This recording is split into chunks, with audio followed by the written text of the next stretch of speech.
मेरे पीछे जो आप अति गोपनीय यानी टॉप सीक्रेट डॉक्यूमेंट देख रहे हैं, इसने पूरे पाकिस्तान में खलबली मचा दी है, क्योंकि जिन बातों को चीखते चीखते इमरान खान सलाखों के पीछे पहुंच गए, अब बातें सच साबित हुई। मुहर लगी है, इंटरनेशनल मुहर लगी है कि इमरान खान को हटाया गया किसकी साजिश के दम पर?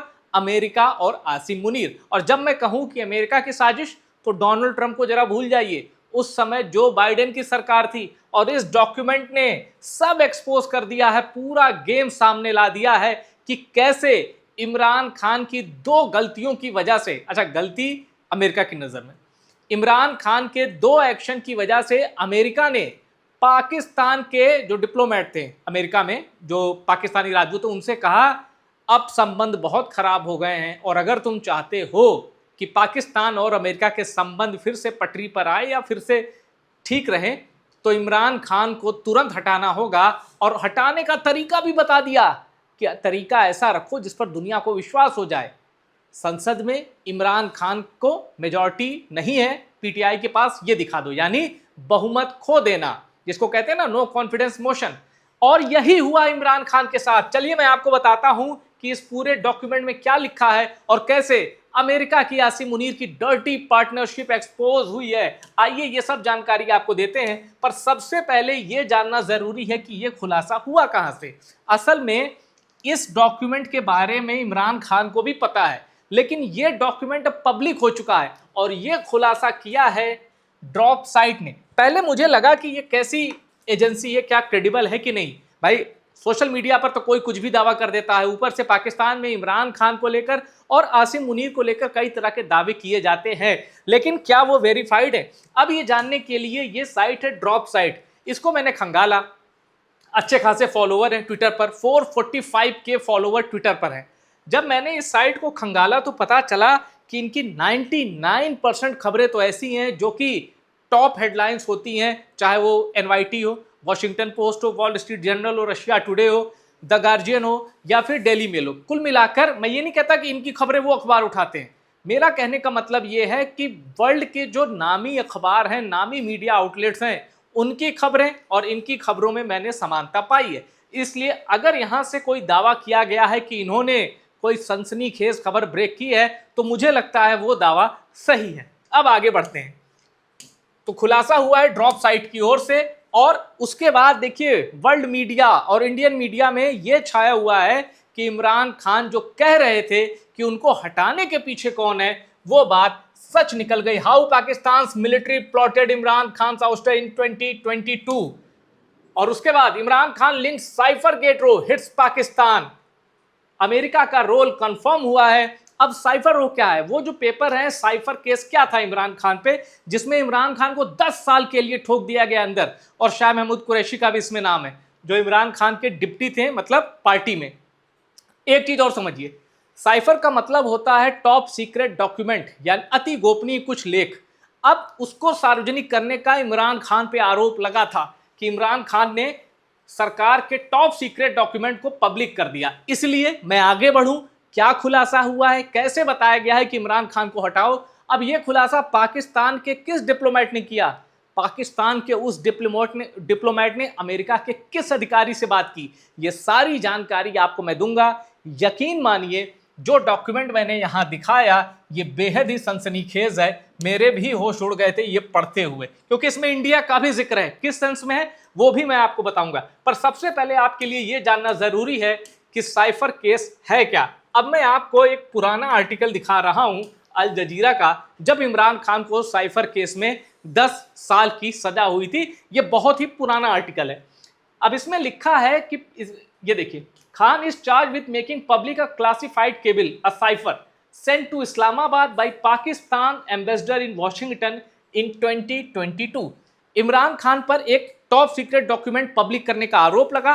वो डॉक्यूमेंट जो वॉशिंगटन में पाकिस्तानी एम्बेसडर ने भेजा था, कहां? इस्लामाबाद। ठीक है। Khan and Qureshi were indicted by a Pakistani court on October 23, 2023। 23 अक्टूबर 2023 को इमरान खान और शाह महमूद कुरैशी को इस केस में सजा होती है। और इमरान खान को कब हटाया जाता है? संसद में बहुमत खोने के बाद प्रधानमंत्री के पद से अप्रैल 2022 में। और इस साइफर केस में जो तारीख है, जब आप वो तारीख देखेंगे तो चौंक जाएंगे कि अमेरिका के इशारे पर पाकिस्तान में इतनी तेजी से सब कुछ कैसे प्लान हो गया। अब यहां एक चीज और देखने की बात है कि वो पाकिस्तानी एम्बेसडर, उनका नाम है असद मजीद खान। असद मजीद खान वो एम्बेसडर हैं जिन्होंने वो पन्ने भेजे थे इस्लामाबाद, जिसको टेलीग्राम कहते हैं, जिन पन्नों को उन्होंने भेजा, और वो आई केबल, उसका नंबर भी है, उसका नंबर है कुछ 0678 ऐसे कुछ करके, वो मैं आपको आगे बताऊंगा। तो वो उन्होंने इस्लामाबाद भेजा था और उन्होंने बताया था कि मैं एक अमेरिका के टॉप ऑफिशियल से बात कर रहा हूं। उन्होंने बताया है कि बाइडेन प्रशासन ये चाहता है इमरान खान को तुरंत हटाओ। अब जरा वो नाम भी जान लीजिए। पाकिस्तानी एम्बेसडर ने बात किया था डोनाल्ड लू से, और ये कौन है? Assistant secretary of state for the US bureau of south and central Asian affair. और ये बातचीत जो केबल भेजी गई थी, जो आप समझिए कि जो डॉक्यूमेंट भेजा गया था, वो 7 मार्च 2022 का है। 7 मार्च 2022। अब ये कहानी आपने जान ली जिसमें कहा गया था रिमूव इमरान खान। अब 7 मार्च 2022 की वो केबल है। अब देखिए जो डॉक्यूमेंट सार्वजनिक हुआ है, यही है वो साइफर गेट। और ये देखिए तारीख यहां क्या लिखी है, 7 मार्च 2022। अब इसमें कई तरह की बातें हैं। डोनाल्ड लू के नाम से शुरू होता है। डोनाल्ड लू ही बता रहे थे कि बाइडेन क्या सोच रहे हैं, बाइडेन प्रशासन क्या सोच रहा है, और बाइडेन प्रशासन इमरान खान के बारे में क्या सोच रहा है। ये बहुत लंबी चौड़ी बातें हैं, लेकिन इसमें जो 2 बड़ी चीजें हैं कि इमरान खान से क्यों नाराज हो गया। एक तो यूएनजीए में वोटिंग पे लेकर नाराज हो गया, रूस यूक्रेन के बीच जो जंग थी, और उसके बाद नाराजगी की जो सबसे बड़ी वजह थी वो थी ये तस्वीर। रूस और यूक्रेन की जंग के बाद इमरान खान एक चौंकाने वाला कदम लेते हैं और पहुंच जाते हैं Moscow. Imran Khan, Vladimir Putin, ये है तस्वीर जिसे देखने के बाद अमेरिका से, मतलब अमेरिका ने कंट्रोल खो दिया खुद पर। अमेरिका होश खो बैठा। उसने कहा यह तो बर्दाश्त नहीं किया जा सकता। जिस पाकिस्तान को अमेरिका अपना पिट्ठू समझता है, जिसको तालिबान के खिलाफ अफगान वॉर में जब चाहे यूज करता है, जब मिडिल ईस्ट में जिस भी मकसद से पाकिस्तान को अमेरिका ने यूज करना चाहा, वो मकसद समय के साथ साथ पूरा हुआ है। अमेरिका ने कहा कि हमारा पिट्ठू पाकिस्तान, उसका प्रधानमंत्री हमें नजरअंदाज कैसे कर सकता है। अमेरिका को यह पसंद नहीं आया कि इमरान खान चले गए मॉस्को और पुतिन से मुलाकात कर ली। आप यकीन मानिए पाकिस्तानी सेना को भी इमरान खान के इस कदम की मतलब एकदम भनक नहीं लगी। और पाकिस्तान के जो थिंक टैंक हैं इमरान खान की इस विजिट को गेम चेंजर कह रहे थे, और उसकी एक वजह भी है। इमरान खान जिस दौर की ये तस्वीरें हैं, इमरान खान खुलकर इंडियन डिप्लोमेसी की तारीफ कर रहे थे। इमरान खान खुले मन से कहते थे कि भारत देखो क्वाड का मेंबर भी है, जिसमें यूएस है, और रूस से वो तेल भी लेता है। आज समीकरण बहुत ज्यादा उलट गए हैं, ये बात सच है। पर इमरान खान पाकिस्तान का प्रधानमंत्री होते हुए भारत की विदेश नीति की तारीफ कर रहे थे, और हो सकता है उसी नक्शे पर चलने की कोशिश हो। और इसीलिए अमेरिका ने यह भी कड़ा रुख अख्तियार किया था कि यार पुतिन ने अटैक कर दिया है यूक्रेन पर, तो इमरान खान स्ट्रांगली न्यूट्रल रुख क्यों रख रहे थे, वो कंडेम क्यों नहीं कर रहे थे रशिया को। इमरान खान की यह गलती अमेरिका को पसंद नहीं आई, और उन्होंने पूरे तरीके से बताया कि अब इमरान खान का गेम ओवर करना पड़ेगा। उसका तरीका क्या है यह भी समझाया। इन डॉक्यूमेंट्स में यह कहा गया है कि इमरान खान को हटाओ सत्ता से, और कुछ ऐसा करो कि पाकिस्तानी संसद में वोटिंग हो, और यह दिखाओ कि डेमोक्रेटिक तरीके से इमरान खान को हटाया गया है, और यही हुआ। अब यहां एक चीज जानने की बात है, 7 मार्च 2022 का यह डॉक्यूमेंट है इस पे, और अप्रैल 2022 में इमरान खान हट जाते हैं। अमेरिका के इशारे में पाकिस्तान में सब कुछ कितनी तेजी से हुआ यह आप समझ सकते हैं। आसिम मुनीर, तब जनरल बाजवा थे अक्टूबर 2022 तक। आसिम मुनीर आता है नवंबर 2022। लेकिन सबको पता चल चुका था कि पाकिस्तानी सेना में बाजवा के बाद किसका राज होगा, और इमरान खान को हटाने में वो दोनों शामिल थे। और इमरान खान जाएंगे संसद में, ये प्लान होगा, ये दोनों को पता था। और नवाज शरीफ, अगर मैं कहूं कि ये पूरा नवाज शरीफ ने ऑर्केस्ट्रेट किया था, तो आप इसको गलत मत समझिएगा। अमेरिका के इशारे पर इमरान खान की सत्ता जाती है। अब इसमें भारत का भी जिक्र है, जरा वो समझिए किस एंगल से है। यहां देखिए यूएस इंडिया रिलेशन, यहां यूएस, यहां इंडिया। अब पाकिस्तानी जो राजदूत था उसने पूछा कि आप यूएनजीए में, यानी यूनाइटेड नेशन जनरल असेंबली, वहां इमरान खान ने, आप इमरान खान के वोट से बड़े वो हैं, न्यूट्रल स्टैंड ले लिया, तो भारत भी न्यूट्रल स्टैंड ले रहा है, आप क्यों नाराज नहीं है? तो अमेरिकी ने कहा, वो जो डोनाल्ड लू था उसने कहा कि देखो भाई, हम भारत को जब भी देखते हैं हम ये ध्यान में रख के देखते हैं कि भाई हमारा दुश्मन चीन है। कहने का मतलब एक पावर बैलेंस। अमेरिका कह रहा था कि हमारा और भारत का स्ट्रांग रिलेशनशिप है, और हो सकता है यहां एक ये देखिए, he added that while India had a close relationship with Moscow, I think we will actually see a change in India's policy once all Indian students are out of Ukraine. America ये भी जानता था, मतलब Donald लू खुद भी ये कह रहा है कि हमारा भारत के साथ अच्छा संबंध है, और कह रहा है कि हमें पता है भारत का मॉस्को के साथ भी अच्छा संबंध है, इसलिए भारत की पॉलिसी अभी चेंज नहीं होगी। और यूक्रेन में एक बड़ी संख्या में भारतीय छात्र भी थे, कह रहे थे पहले वो निकल जाए फिर देखते हैं भारत की पॉलिसी क्या होती है। तो कुल मिलाकर इंडिया के टफ स्टैंड से वो तो वाकिफ था अमेरिका, लेकिन इमरान खान ने मॉस्को जाकर चौंका दिया। पहले यूक्रेन वॉर पे वोटिंग को लेकर, फिर मॉस्को जाकर, और एक के बाद एक। और याद कीजिए, इमरान खान को जब पता था कि भाई ये तो नो कॉन्फिडेंस मोशन में पूरा गेम इन्होंने सेट कर लिया है, इमरान को सब पता था। इमरान को ये भी पता था कुर्सी बचेगी नहीं, इसीलिए वो खुलकर नाम लेने लगे थे कि भाई अमेरिका एक साजिश कर रहा है।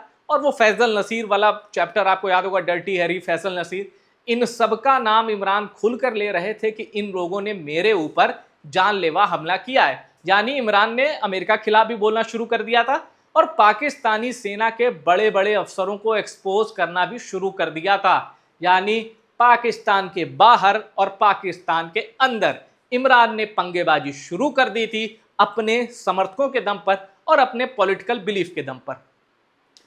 वही इमरान के लिए बड़ी मुसीबत लेकर आई अमेरिका का प्रेशर, और इधर से आसिम मुनीर की रिजीम। आपको पता है उसके बाद 9 मई वाला कांड। 9 मई वाला कांड ऐसा है कि इमरान खान के समर्थक कहते हैं कि इमरान और उनकी पार्टी देशद्रोही है। उन्होंने जिस तरह की कोर कमांडर कॉर्प्स वहां अटैक किया, और कई जगह तोड़फोड़ की, जिन्ना हाउस भी नहीं बचा ऐसा कहा जाता है। और वहीं पीटीआई के लोग कहते हैं कि अगर इतना ही दम है तो सार्वजनिक कर दो सीसीटीवी फुटेज कहाँ है। ये सब आसिम मुनीर और सेना के लोगों ने कराया है पीटीआई को बदनाम करने के लिए। दोनों तरफ से दावे हैं, दोनों तरफ के दावे मैंने आपको बता दिए। साइफर केस में इमरान खान सच्चे साबित हो गए, और ये डॉक्यूमेंट ने वो प्रूव कर दिया कि इमरान हटे नहीं, इमरान को हटाया गया, और प्लानिंग हुई है वॉशिंगटन से। और फिर मैं कहता हूं, डोनाल्ड ट्रंप को साइड रखिए, ये सब कुछ जो बाइडेन की रिजीम में हुआ है, जो बाइडेन के टेन्योर में हुआ है। अब इतना ध्यान रखिए, इमरान खान पाकिस्तान में ही कुछ नहीं कर पाए, मतलब कुर्सी नहीं बचा पाए, और अमेरिका वहां से उसने इमरान की कुर्सी छीन ली।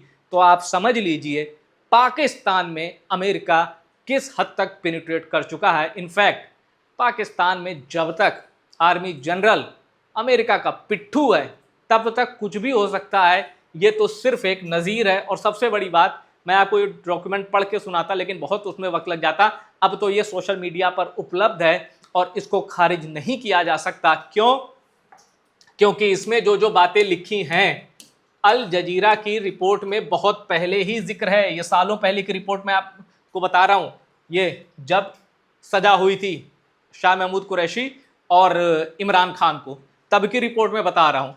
इसमें वही डॉक्यूमेंट है 7 मार्च 2022, डोनाल्ड लू, असद मजीद खान, जो उसमें लिखा है सब कुछ ओरिजिनल है, सब कुछ फैक्ट में है, सब कुछ डॉक्यूमेंटेड है। इसलिए इसे खारिज कर पाना एंटी इमरान जो पाकिस्तान में है उनके बस की भी बात नहीं, और आसिम मुनीर और उसके चेलों के भी बस की बात नहीं।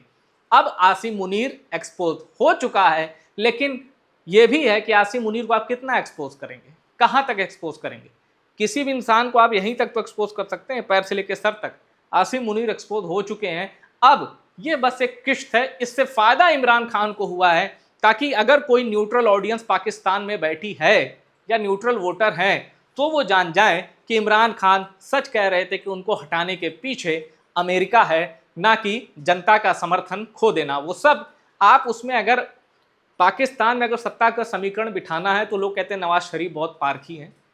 आसिफ अली जरदारी से बड़ा खिलाड़ी पाकिस्तान की पॉलिटिक्स में कोई नहीं है। मैं खिलाड़ी शब्द इस्तेमाल कर रहा हूं। खिलाड़ी आप समझ गए ना, खेल करने वाला। पॉपुलर तो इमरान खान है, आसिफ अली जरदारी तो पाकिस्तान की किसी भी सीट से लड़ेगा, इमरान खान के सामने हार जाएगा, पर खिलाड़ी आसिफ अली जरदारी। राजनीति क्या होती है, आसिफ अली जरदारी उसको ओढ़ते बिछाते हैं पाकिस्तान में पॉलिटिक्स में। तो इसलिए नवाज शरीफ भी एक रोल है, पर नवाज शरीफ से बड़ा खिलाड़ी आसिफ अली जरदारी है। और इमरान खान ने यह कहा भी था कि मेरे बंदूक की नोक आसिफ अली जरदारी की होगी। बस यहीं से मैं समझ गया था कि उन्होंने गलत जगह पंगा ले लिया है। फिलहाल अभी इमरान का सूरज अस्त नहीं हुआ है, वो जेल में है, राजनीति खत्म नहीं हुई है। चाहे सेना से डील हो या अमेरिका का दबाव, इमरान बाहर आ सकते हैं। या फिर पीटीआई के समर्थकों ने ही हल्ला बोल दिया तो भी मजबूरी है इमरान को जेल से बाहर निकालना। और जब इमरान जेल से बाहर आएंगे तो ऐसे न जाने कितने सबूत भी सामने आएंगे। फिलहाल इस वीडियो में इतना ही। वीडियो पसंद आए शेयर करिए और टॉप सीक्रेट को सब्सक्राइब जरूर करिएगा।